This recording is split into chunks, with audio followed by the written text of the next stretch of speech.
miss her smiles, gestures, and that god-awful attitude. I miss the peace that came with knowing she's mine. She's not. I don't think she ever was. She was a fucking illusion, an idea, a smokescreen. My heart and mind rebel against my efforts to hate her. I can't. Not for 1 second. Not in the slightest. Why the hell not, though? She's not worth the hassle. She doesn't deserve me. She's an emotionally challenged teen who allowed her father to manipulate her. She played along, fulfilled his orders, betrayed my trust, gave me the world, and took it away. All of that's true. And it doesn't mean shit. I still love her. I would be better off if I could forget she exists, but she's so fucking deep under my skin that I'd need a new one if I tried to claw her out. I spin the fucking revolver right, left, then right again. Wouldn't it be easier to pull the trigger? Night turns to day for the 3rd time before I rise to face the world without her by my side. I'm not ready. I don't think I will ever be ready. But I don't have a choice. Spades blows up my phone every hour. He came over yesterday, revved the engine on the driveway, and yelled at the top of his lungs when the maid refused to let him inside. Apparently, the chief of police is eager to discuss the 18 bodies we left outside of the warehouse, plus a dozen more inside. Yuli wants to talk business. The V brothers require a new delivery schedule. Looks like the world keeps spinning. I grab a hot shower, drink 3 shots of espresso, and force a bagel down my numb throat because a liquid diet won't keep me alive for long. The maid risks a few glances my way, her eyebrows drawn together, thoughts unvoiced. She must wonder where the hell my star is, or why her stuff litters the driveway. If she utters her name, I'll fucking shoot her. Tidy up upstairs. I shove a cigarette between my lips, heading onto the terrace with my phone pressed to my ear. In the distance, Lake Michigan glistens in the early morning sun as if nothing fucking changed.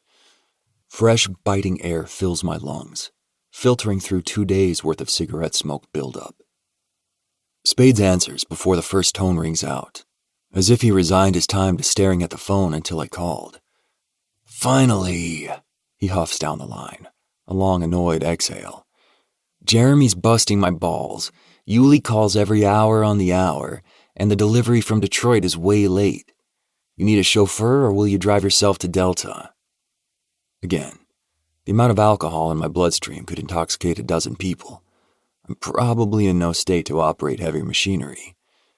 Too bad I'm all bright-eyed, bushy-tailed, fucking kinetic with vim and vigor. Talk about irony.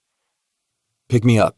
I'll call Vince to check on the load. You tell Jeremy we'll meet him at the club in 2 hours. Install Yuli.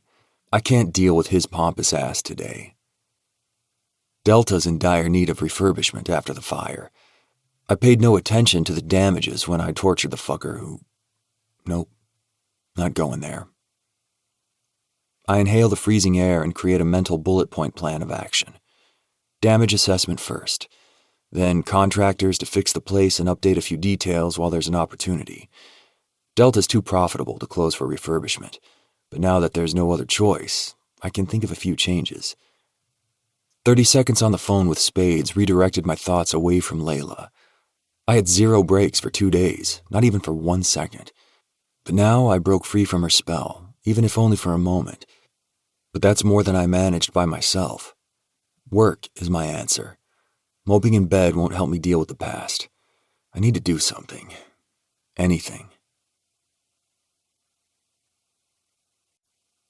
Chapter 2. Dante. Empty bottles, brimful ashtrays, broken chairs, shattered glass, ecstasy, cocaine, confetti, deflated balloons, discarded condoms. A stale stench of booze, cigarette smoke, and puke saturates the air. A wingback chair in the corner of the living room requires a deep clean after a blonde bimbo projectile vomited across it, marking the wall and Nate, too. She attempted to run to the bathroom, but missed the mark by 30 yards.